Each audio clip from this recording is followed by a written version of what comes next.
ಓಯ್, ಇವತ್ತು ಎಲ್ಲಿಗೆ ಹೋಗಕ್ಕೆ ನೀನು ಇಷ್ಟಪಡ್ತೀಯ?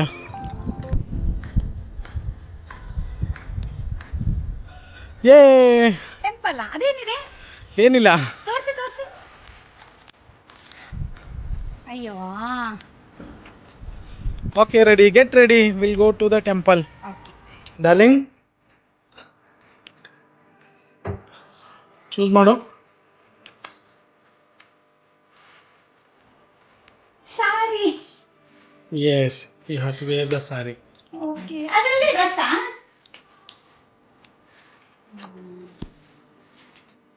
ನೋಡಿ ಇಲ್ಲಿ ಅಪ್ಪ ಮಗನ ಪ್ರೀತಿ ಎಷ್ಟು ಜಾಸ್ತಿ ಆಗ್ತಿದೆ ಅಂತೇಳಿ.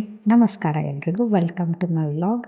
ಇದು ಸಂಡೇ ವ್ಲಾಗು. ನೀವು ಸ್ಟಾರ್ಟಿಂಗ್ ನೋಡ್ದಂಗೆ ಅದನ್ನ ನಾನು ಸ್ಯಾರಿ ಚೂಸ್ ಮಾಡೋದ್ರಿಂದ ಸ್ಯಾರಿನೇ ಉಟ್ಕೊಳಾಯಿತು. ಅದಕ್ಕೆ ಸೀರೆ ಉಟ್ಕೊಂಡು ನಾನು ಟೆಂಪಲಿಗೆ ಹೋಗಕ್ಕೆ ರೆಡಿ ಆದೆ.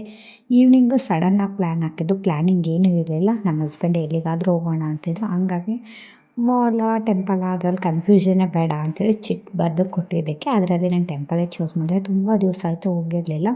ಹಂಗಾಗಿ ಟೆಂಪಲಿಗೆ ಹೋಗೋಣ ಅಂತ ಹೋದ್ವಿ. ಬೇಗೂರಲ್ಲಿ ಇರೋ one of the best ancient temple ಅಂತಲೇ ಹೇಳ್ಬೋದು. ತುಂಬ ಹಳೇ ಕಾಲದ ಟೆಂಪಲ್ ಇದು. ತುಂಬ ಚೆನ್ನಾಗಿ, ತುಂಬ ಅದ್ಭುತವಾಗಿದೆ.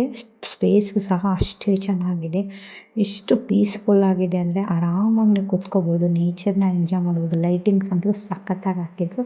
ಅಲ್ಲಿ ಈ ಹುಡುಗಿನೂ ಸಿಕ್ಕಿದ್ಲು, ಭರತನಾಟ್ಯ ಮಾಡ್ತಾರಂತೆ. ಎಷ್ಟು ಕ್ಯೂಟ್, ಆಮೇಲೆ ಎಷ್ಟು ಡೇರಿಂಗ್ ಇದೆ ಗೊತ್ತಾ ಅವಳಿಗೆ. ಎಷ್ಟು ಚೆನ್ನಾಗಿ ಡ್ಯಾನ್ಸ್ ಮಾಡ್ತಾಯಿದ್ಲು. ಅದಾದಮೇಲೆ ಹೊರಗಡೆ ಬಂದು ಒಂದು ಸ್ವಲ್ಪ ವೀಡಿಯೋ ಎಲ್ಲ ತಗೊಂಡ್ವಿ ನಾವು. ಟೆಂಪಲ್ ಬಗ್ಗೆ ಹೇಳೋದು ಏನು ಮಾತಾಡ ಬಂದ ನನ್ನ ಯೂಟ್ಯೂಬ್ ಚಾನಲಿಗೆ ನನಗಿಂತನೂ ಜಾಸ್ತಿ ನಮ್ಮ ಹಸ್ಬೆಂಡಿಗೆ ತುಂಬ ಇಂಟ್ರೆಸ್ಟ್. ಇವರಿಗೆಲ್ಲ ಸಿಕ್ಕಿ ನಮ್ಮ ವೈಫು ಯೂಟ್ಯೂಬರು, ಅವ್ರಿಗೆ ಸಬ್ಸ್ಕ್ರೈಬ್ ಮಾಡಿ ಅಂತ ಎಲ್ಲ ಹೇಳ್ತಿದ್ರು.